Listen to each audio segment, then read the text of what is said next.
Mr. Hadi is a 58-year-old man with asthma, admitted for shortness of breath and wheezing. He is alert and talking, on 3 letters oxygen with 96% saturation. He has trouble breathing when lying flat and uses extra pillows. Mild wheezing is heard, but his heart sounds are normal. He moves well, has no pain, eats and urinates normally, and is fully independent. I greeting Mr. Hadi by his name and introducing myself. I explained procedure. Today I will perform a full body assessment. Mr. Hadi consented. I asking Mr. Hadi, do you have any cultural or religious needs I should be aware of? Before starting Mr. Hadi's full body assessment, I gathered all the necessary equipment to ensure the process was smooth and efficient. This included a stethoscope, blood pressure cuff, thermometer, pulse oximeter, pen light, gloves, and alcohol swabs. Having everything ready helped minimize delays and maintain patient comfort and safety during the assessment. Before any patient contact, I always perform hand hygiene to reduce the risk of infection transmission. I use an alcohol-based hand rub, backs of hands, fingers, fingertips, thumbs, and between the fingers. I continue rubbing for 20 to 30 seconds, ensuring my hands are completely dry before proceeding. Once hand hygiene is complete, I put on a clean pair of disposable gloves. After he gave consent, I verified his identity using 2 identifiers, his bed ticket and his wristband, before starting the full body assessment. I'm measuring Mr. Hadi vital signs in the sequence: temperature, pulse, respiration, BP monitoring, and oxygen saturation. I using appropriate techniques ensures accurate baseline assessment. Normal adult ranges. I asked Mr. Hadi his full name, location, date, and reason for being here to assess his alertness and orientation. He's fully oriented, alert, with clear speech and normal responses. No signs of confusion, drowsiness, or slurred speech. GCS not needed. I ensured Mr. Hadi's privacy by speaking in a quiet, appropriate setting where no one else could overhear sensitive information. I was careful to maintain his dignity throughout the interaction by being respectful, explaining what I was doing, and making sure he felt comfortable and safe at all times.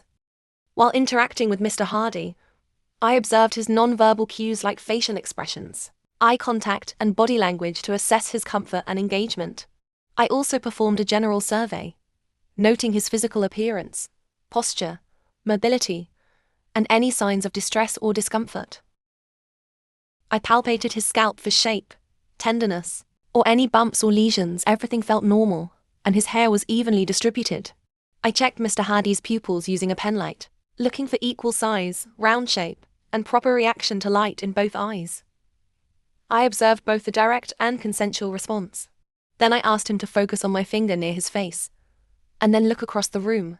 His pupils constricted when near and dilated when far, showing normal accommodation. His sclera was white and clear, and the conjunctiva was pink and moist with no signs of jaundice or pallor. Throat and mouth look healthy, and his trachea is midline. No swollen lymph nodes. I asked Mr. Hadi where he feels pain and to rate it, from 0 to 10 using the pain scale. Full range of motion in all extremities is noted. Muscle strength is 5 out of 5 bilaterally.